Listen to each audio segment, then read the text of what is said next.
الحمد لله نحمده ونستعينه ونستغفره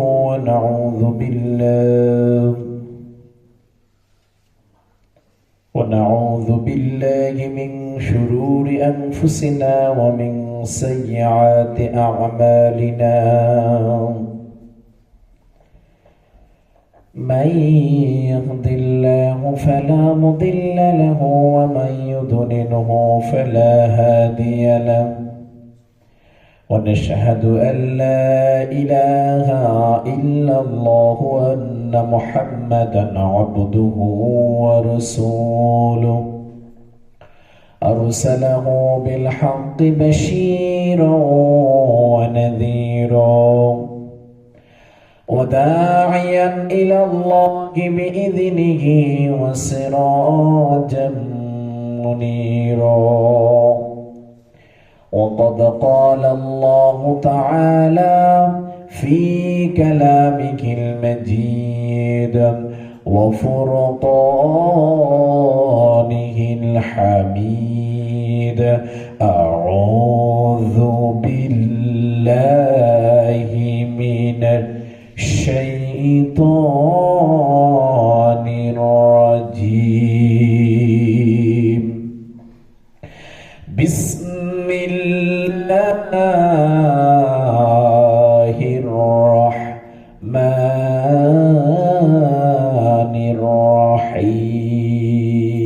الرحيم. واخفض لهما جناح الذل من الرحمة وقل رب ارحمهما كما ربياني صغيرا. صدق الله العظيم.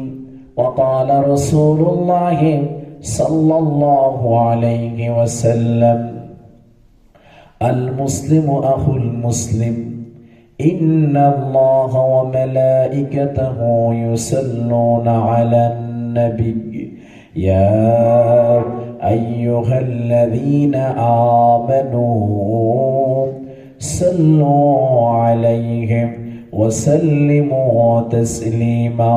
بلغ العلا بكماله كشف الدجى حسنة جميع خصاله.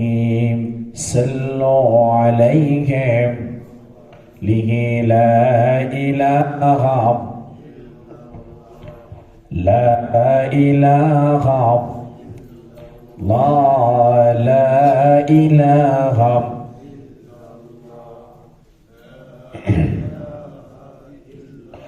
لا إله لا إله لا إله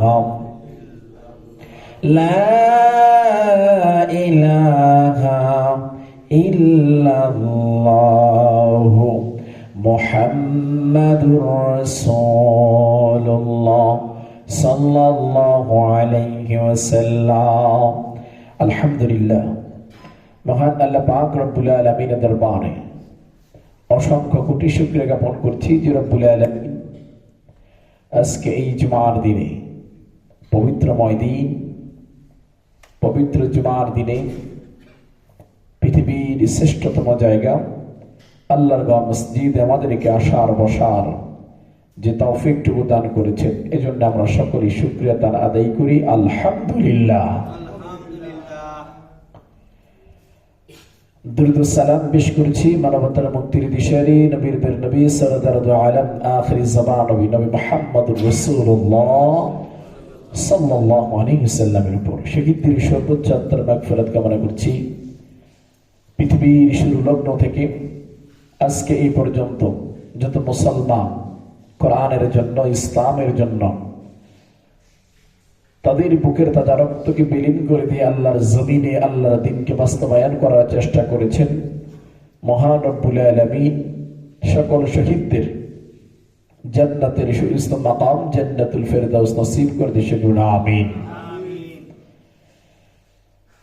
বিশেষ করে ফিলিস্তিন মুসলমান ভারতের মুসলমানদের উপর বর্বরচিত হামলা হচ্ছে, মসজিদগুলো ভেঙে দেওয়া হচ্ছে, গাজওয়াল হিন্দের খুব কাছাকাছি এখন মুসলমানরা অবস্থান করছে। মহান রব্বুল আলামিন যেন ওই সমস্ত জাহিলিয়াতদের কাছ থেকে নিরীহ মুসলমানদেরকে ইমানের তাবিয়ত বাড়িয়ে দিয়ে মুনাফিকি বন্ধ করে সঠিক ইমান নিয়ে বাঁচতে পারে সে তৌফিকটুকু দান করে সকলে আমিন। আমাকে আমাদের অনেকের আত্মীয় স্বজন অসুস্থ আছেন, বিশেষ করে আহমদের আব্বা অসুস্থ। আমরা দোয়া করি আল্লাহ পাক যেন যারা অসুস্থ সকলকে সুস্থতার নিয়ামত দান করে সকলে আমিন। সম্মানিত মুসলিম রাম, আমরা শুরুতেই পবিত্র কোরআন কারীম থেকে বনী ইসরাঈল থেকে আয়াত তেলাওয়াত করেছি। সে আয়াতকে যে আলোচনা করব, সন্তান মা বাবার প্রতি যে কর্তব্য রয়েছে, দায়িত্ব রয়েছে, এই সম্পর্কে আলোচনা করব। আল্লাহ রাব্বুল আলামিন আমাদেরকে আলোচনা শোনার, বুঝার, আমল করা তৌফিকটুকু দান করে সকলে আমিন। এই পৃথিবীর শুরু লগ্ন থেকেই যারা দুনিয়াতে আগমন করেছে, আল্লাহ রাব্বুল আলামিন সরাসরি যাদেরকে পাঠিয়েছেন কোন মায়ের মাধ্যম, বাবার মাধ্যম বিহীন, তারা হচ্ছে হযরত আদম আলাইহিস সালাম, হযরত হাওয়া আলাইহিস সালাম। ধরে বলেন না সুবহানাল্লাহ। এই দুইজন মানুষকে আল্লাহ রাব্বুল আলামিন সরাসরি নিজ হাতে বানিয়ে কোন মাধ্যম না দিয়ে সরাসরি জমিনের মধ্যে প্রেরণ করেছেন। আল্লাহ রাব্বুল আলামিন ইচ্ছা করলেই সব কিছু করতে পারেন। এই জিনিসটা যারা তিনি বুঝিয়েছেন, তিনি মা বাবা ছাড়াও সন্তান দেন, তিনি বাবা ছাড়াও সন্তান দেন, আমার মা বাবা থাকা সত্ত্বেও তাদেরকে সন্তান দেন না। এই সব কিছু আল্লাহ রাব্বুল আলামিনের মুজিজা, আল্লাহ রাব্বুল আলামিনের ক্ষমতাময়ন। তিনি সর্বক্ষমতার মালিক। ইন্নাহু আলা কুল্লি শাইইন কাদির। জোরে বলেন না সুবহানাল্লাহ। পবিত্র কোরআন কারীমে আল্লাহ রাব্বুল আলামিন সুস্পষ্টভাবে সুন্দর করে বর্ণনা করে দিয়েছেন তিনি ক্ষমতার মালিক। তার উপরে এই সৃষ্টি জগৎ থেকে শুরু করে লৌহ মাহফুজে আরশে আজিমে পর্যন্ত আর কোন ক্ষমতাবান ব্যক্তি নাই। জোরে বলেন না সুবহানাল্লাহ। এই পৃথিবীতে যত মানুষগুলো আছে যারা এই ক্ষমতাবান মনে করে, কেউ মনে করে টাকার ক্ষমতা, কেউ মনে করে শরীরের ক্ষমতা, শক্তি বেশি, কেউ মনে করে তার আত্মীয় স্বজনের শক্তি বেশি, পাষণ্ড যতই ক্ষমতাশীল হয়, একটা সময় এলাকা, রাজপথ সব জায়গায় কাঁপিয়ে বেড়ায়, কিন্তু যখন হায়াত শেষ হয়ে যায় ওই ব্যক্তিও শেষ পর্যন্ত মাটির সাথে মিশে যায়। এটাই আল্লাহর রিসালাত। জোরে বলেন না সুবহানাল্লাহ। থাকতে পারেন আপনি ইচ্ছা করলেই এক জায়গা থেকে আরেক জায়গা যাবে, ইচ্ছা করলেই মানুষ তার শক্তি সব জায়গায় দেখাতে পারবে। এটা কোনোভাবেই কাম্য নয়। কারণ ক্ষমতাবান যারা দেখায়, ক্ষমতা যারা দেখায়, আল্লাহ রাব্বুল আলামিন ওই সমস্ত ব্যক্তিদেরকে অন্তত নিরীহ মানুষের চাইতে কয়েক হাজার বছর নিচে তাদেরকে, যদি তারা জান্নাতি হয়ে থাকে, এরপরে তাদেরকে জান্নাতে পাঠায়। জোরে বলেন না নাউযুবিল্লাহ। কারণ ক্ষমতা দেখানোর মালিক একমাত্র আল্লাহ।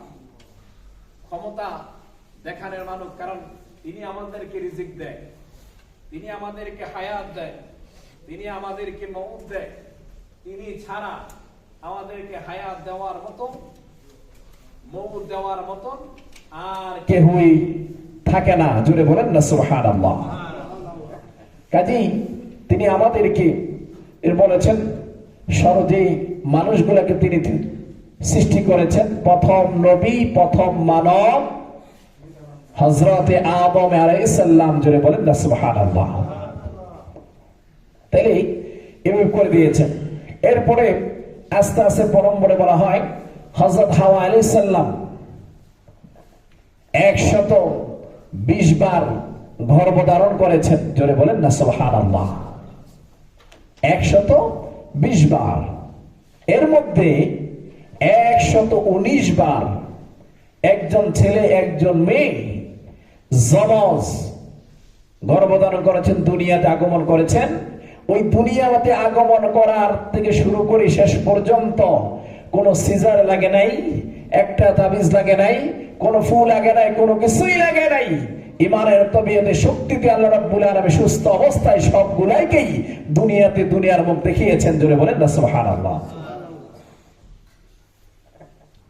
119 বার দুজন করে হয়েছেন।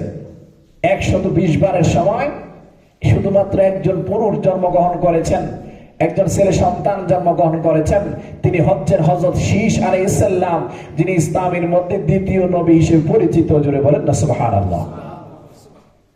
এভাবেই দুনিয়াতে আগমনের পয়গাম আসতে দেখা যায় সব নবীরাই যখন মা বাবা সহ আসে, কারো মা বাবা হয় নাস্তিক, কারো মা বাবা ইসলামকে চিনে না, কারো স্ত্রী ইসলামকে বুঝে না। একবার পয়গম্বর হচ্ছে শেষ পর্যন্ত মুহাম্মদুর রাসূলুল্লাহ সাল্লাল্লাহু আলাইহি ওয়াসাল্লাম, তার আগে যিনি ছিলেন, যিনি নবী ছিলেন হযরত ঈসা রুহুল্লাহ, যিনি শুধুমাত্র আল্লাহর কুদরতে পুরুষের স্পর্শ ছাড়া মায়ের গর্ভ থেকে দুনিয়াতে আগমন করেছেন, জোরে বলেন না সুবহানাল্লাহ।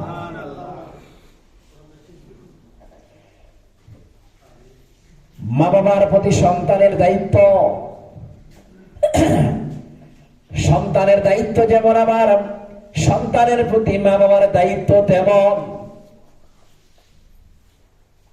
আল্লাহ রাব্বুল আলামিন একে অন্যের জন্য পরিপূরক করে দিয়েছেন। ওই মা বাবা যখন সন্তানের প্রতি সন্তুষ্ট হয়ে যায়, মা বাবা যখন সন্তানের প্রতি সন্তুষ্ট হয়ে যায়, ওই মা বাবা সন্তুষ্ট হয়ে গেলে ওই সন্তানের জন্য জান্নাত নিশ্চিত করে দেয় কে? আল্লাহ। যারা বলেন না সুবহানাল্লাহ। নবীদের সাথে পর্যন্ত মা বাবার দোয়াটা এমন। কাবাগরের যিনি ইমাম ছিলেন একজন কালো লোক, দেখতে অনেক কালো, কুচকুচে কালো, তার তেলাওয়াত শুনে মতুর মতো লাগে। ওনাকে প্রশ্ন করা হলো, আপনি এই কাবাগর ইমাম এই পর্যন্ত আসতেন কি করে? তিনি বলেছেন, আমার মা আমাকে বদদোয়া করেছেন, বদদোয়ার কারণে আমি আজকে কাবাগর ইমাম। জোরে বলেন না সুবহানাল্লাহ। সবাই আশ্চর্য হয়ে গেল, সবাই দোয়া করে, আপনার মা আপনাকে বদদোয়া করলো। আমার মা যখন দোয়া করতো তখন এটা বলতো, আমার মা যখন রাগ হইতো বদদোয়া করতো তখনও বলতো, আল্লাহ যেন তোরে কাবাগর ইমাম বানায়। জোরে বলেন না সুবহানাল্লাহ।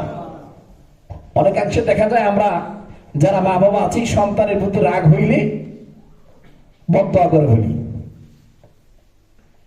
ওর বিচার আল্লাহ করতো, খাইয়ে দিতে পারবে না, কিছু হবে না, এরকম। কিন্তু আপনি যখন এই জবান দিয়ে, আপনার মা এই জবান দিয়ে আপনার সন্তানের জন্য ভালো করলে সেটাও হবে, খারাপ দোয়া করলে সেটাও হবে। এজন্য রাসূল বলেছেন, তোমার সন্তানের জন্য সর্ব অবস্থায় তোমার ভালো দোয়াটাই করতে হবে। জোরে বলেন না সুবহানাল্লাহ।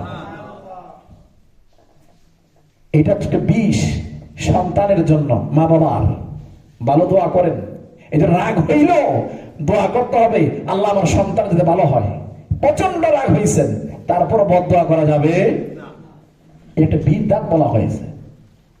দেশে অনেকাংশ মানুষ আছে যারা এমন মুখ, গাছ পর্যন্ত জ্বলে যায় তাদের মুখের কারণে, এমন লোক আছে। এটা ঠিক ওইরকম কথা বলা হয়েছে। আমার সন্তান হতে হবে এমন সন্তান, বাবা যখন বলবে ডান দিকে যাও, সন্তান ওই একই সুরে ডান দিকে যাবে। এই জন্য বলা হয়েছে ইসলামের মধ্যে এমন পিতা পুত্রের বন্ধন শুধুমাত্র দেখা যায় এক জনগোষ্ঠীর মধ্যে, যিনি তারা দিয়েছিলেন হযরত ইব্রাহিম আলাইহিস সালাম, তার সন্তান ইসমাঈল আলাইহিস সালাম। বাবা যেমন সন্তানও তেমন। এই জন্য বাবার পরে নবী, সেই নবীটা এসেছেন ইসমাইল আলাইহিস সালাম, যিনি নির্দ্বিধায় বাবার কথা শুনে নিজের গলাটা পর্যন্ত তরবারির সামনে দিয়ে দিয়েছেন। জোরে বলেন না সুবহানাল্লাহ। সন্তান, এমন সন্তান হতে হবে, এই সন্তানের দোয়ার কারণে, এই মা বাবার দোয়ার কারণে সন্তান জান্নাত। হযরত মূসা, যিনি এমন একজন নবী ছিলেন, যেই নবী এত রাগ ছিল, রাগান্বিত ছিল নবী, এমনকি মূসা আল্লাহর সাথে সরাসরি কথা বলতেন। একটা পাহাড়ে গিয়ে, সেই পাহাড়টার নাম তুর পাহাড়, সুবহানাল্লাহ বলেন। যেই পাহাড়ে দাঁড়িয়ে তিনি কথা বলতেন আল্লাহর সাথে সরাসরি, ওই পাহাড়ের নাম কি? তুর পাহাড়। সেখানে দাঁড়িয়ে কথা বলতেন, তার সাথে খোলামেলা আলোচনা, সরাসরি কথা বলতেন। তিনি বলেন, একদিন চিন্তা করলেন যে আমি আল্লাহর সাথে, আল্লাহ অন্যরা যা আমল করে আমরাও তা আমল করি। একদিন ডেকে বললেন, আল্লাহ, একটা অদ্ভুত প্রশ্ন। কি এমন অদ্ভুত প্রশ্ন? বলে, আমি এমন একটা জিনিস আমাকে শিখাই দেন যেটা আমি ছাড়া আর কেউ ডাকবে না। খুব প্রসিদ্ধ একটা নাম। আল্লাহ রাব্বুল আলামিন বললেন, তুমি কি আমাকে আমার পছন্দের নামে ডাকতে চাও? মুসা বললেন, আপনার পছন্দের নামে আমি ডাকতে চাই। তাহলে আল্লাহ রাব্বুল আলামিন বলেন, তাহলে ডাকো লা ইলাহা ইল্লাল্লাহ। মুসা বললেন, আল্লাহ এটা তো সবাই জানে, কিছু বাড়তি চাইছিলাম যেটা কেউ জানে না। আল্লাহ রাব্বুল আলামিন বলেন, মুসা তুমি কি জানো এই লা ইলাহার ক্ষমতা কত? এই লা ইলাহা যদি এক পাল্লায় রেখে দাও, আর গোটা আসমান, সাত আসমান সাত জমিন যদি আরেক পাল্লায় রাখা হয়, ওই লা ইলাহা একবার বললে সাত আসমান সাত জমিনের চাইতেও ওই লা ইলাহার বাপটা অনেক অনেক বেশি। জোরে বলেন না সুবহানাল্লাহ। লা ইলাহা ইল্লাল্লাহ মনে হতে খুব সহজ একটা জিনিস, কিন্তু এটার ওজন, এটার পছন্দনীয় জিনিস আল্লাহর কাছে এত বেশি। আল্লাহ বলেছেন, এটাই তুমি বেশি পড়বা, কারণ বান্দা যখন এটা পড়ে, আমার আর বান্দার মাঝখানে আর কোনো ফারাক থাকে না। জোরে বলেন না সুবহানাল্লাহ। এই জিকির যখন করে, আল্লাহ এবং তার বান্দার মাঝখানে ফারাক থাকে না। মুসা এরপর জিজ্ঞেস করলেন, আল্লাহ আরেকটা প্রশ্ন, কি? আমার সাথে জান্নাতের মধ্যে কোন ব্যক্তি থাকবে? আমার সাথে জান্নাতে কে থাকবে? আল্লাহ রাব্বুল আলামিন বলেন, তোমার সাথে জান্নাতের মধ্যে এমন এক ব্যক্তিকে আমি রাখবো, যে ব্যক্তি তার মায়ের কথা শুনে মায়ের আবদ্ধ হয় নাই, মা যা বলেছে তাই শুনেছে, ওই মায়ের দোয়ার কারণে একজন কসাইকে আমি আল্লাহ তোমার সাথে জান্নাতের মধ্যে রাখবো। যদি বলেন না সুবহানাল্লাহ। মা বাবার দোয়া, মা বাবার দোয়া হচ্ছে এমন, বুলেট মিস হইতে পারে, গুলি মিস হইতে পারে, কিন্তু মা বাবার দোয়া সন্তানের জন্য মিস হয় না। জোরে বলেন না সুবহানাল্লাহ। এই জন্য বলা হয়, মা বাবার জন্য সন্তানের যে দায়িত্ব আছে, রাসূল করিম সাল্লাল্লাহু আলাইহি সাল্লামকে সাহাবী বলেন, ইয়া রাসূলুল্লাহ, ইয়া হাবিবাল্লাহ, আমার মা তো মুশরিকা, আমি কি আমার মায়ের সাথে এমন কেমন ব্যবহার করব? আমার মা তো মুশরিকা। আল্লাহ রাসূল সাল্লাল্লাহু আলাইহি সাল্লাম বলেন, তোমার মা যদি মুশরিকা হয়ে থাকে, তোমার মা যদি ঈমান হারাও হয়ে থাকে, তোমার মায়ের সাথে তুমি সৎ ব্যবহার করবে, এটাই ইসলামের শিক্ষা। জোরে বলেন না সুবহানাল্লাহ। মাকে বের করে দেয় এমন সন্তান আছে না নাই? সন্তানের জন্য মায়ের লাশ, বাবার লাশ মাটি দিতে দেয় না এমন সন্তান আছে না নাই?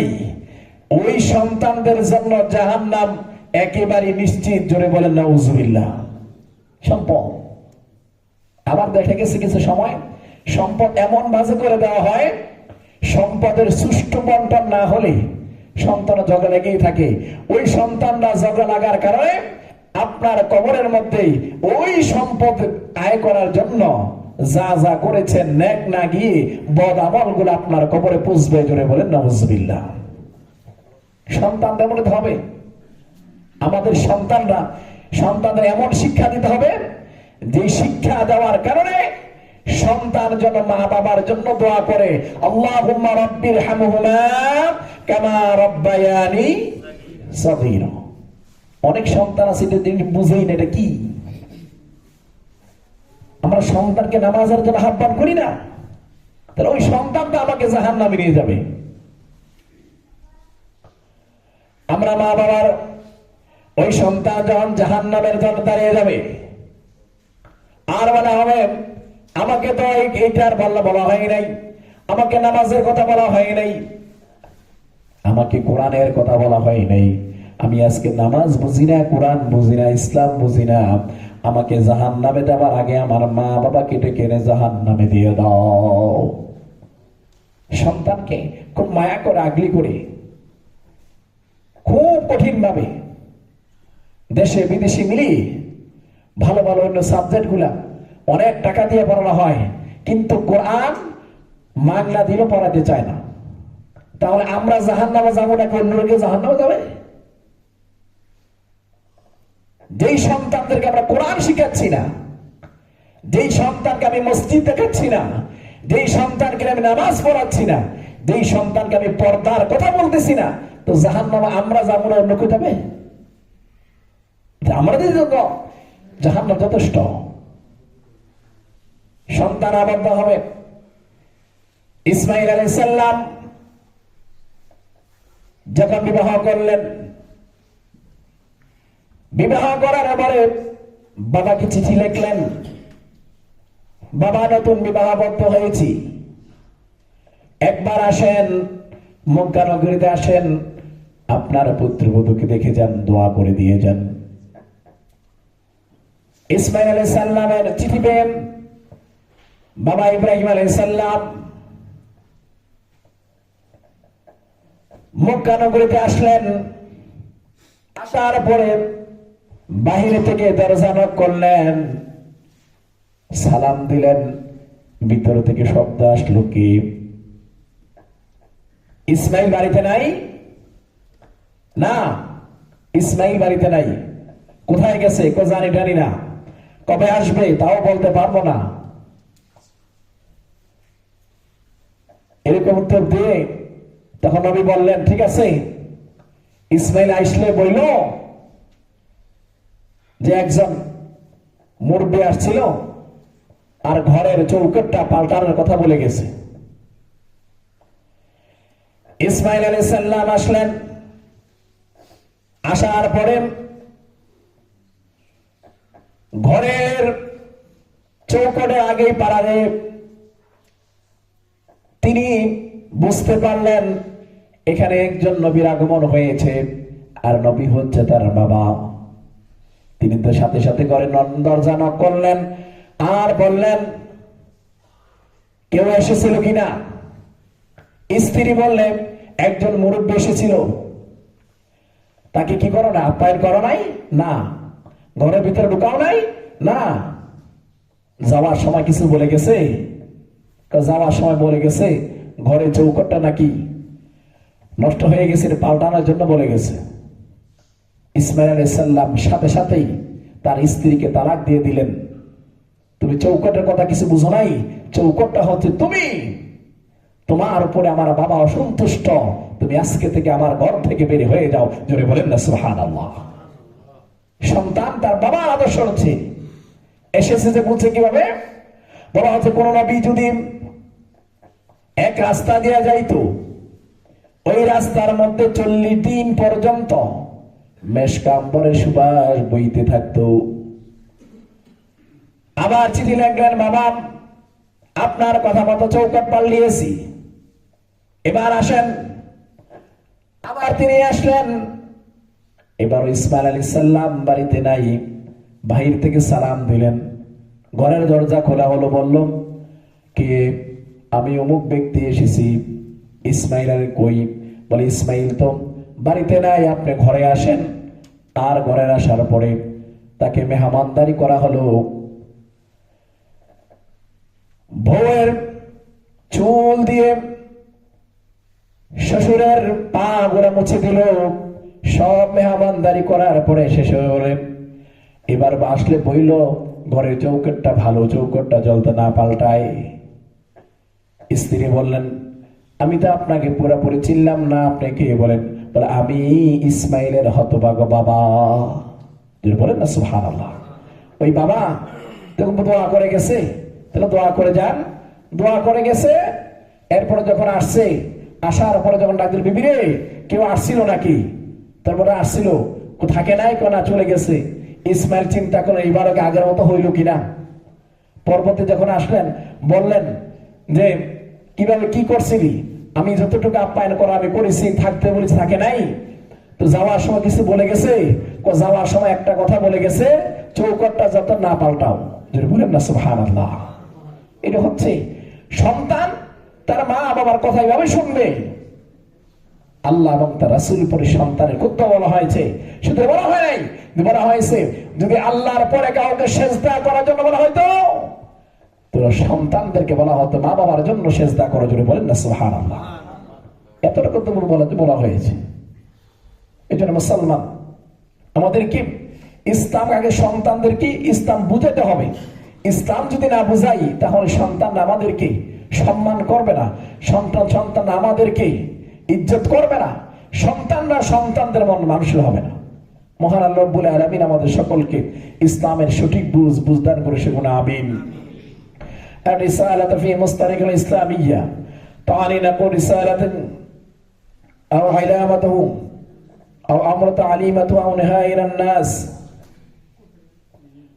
ماذا خلق الله بعث النبي صلى الله عليه وسلم إلى الأرض على أمر العصر ليهدي الناس إلى طريق الصحيح، وكان هو أولياء أنبياء بقدم الناس إلى الله، وكان يشعر برسالة التوحيد رسالة فيها مهمة نشر رسالة التوحيد متناوب الرسالة في بداية الخطاب، في بداية الحضارة الإنسانية على الأرض كان الجميع يدعون إلها واحدة، وبعد ذلك مع مرور بعد الناس ينسون الله بعد أيضا في الخلق آلهة، خلق آلهة مختلفة بدلا من الله، وبدأت بخلق الفوض إلى في العالم وهو ما يخالف توحيد الله.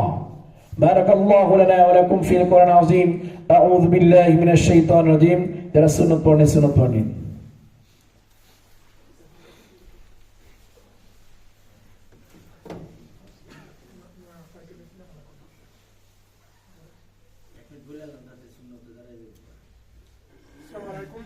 সম্মানিত মুসল্লিগণ, উপরে যারা সাইকেলগিরি রাখছেন, সাইকেলটি দয়া করে বাইরে বাইরে করে রেখে আসেন। কারণ উপর থেকে কমপ্লেন করতেছে, অথবা নাহলে পুলিশ ডাক দিবে যে সাইকেলের জন্য। দয়া করে সবাই যার সাইকেলগুলি বাইরে রেখে আসেন। অসংখ্য ধন্যবাদ। আসসালামু আলাইকুম. Cari fratelli musulmani, c'è un piccolo problema. Sopra chi ha messo dentro portone bicicletta, bisogna metterla fuori.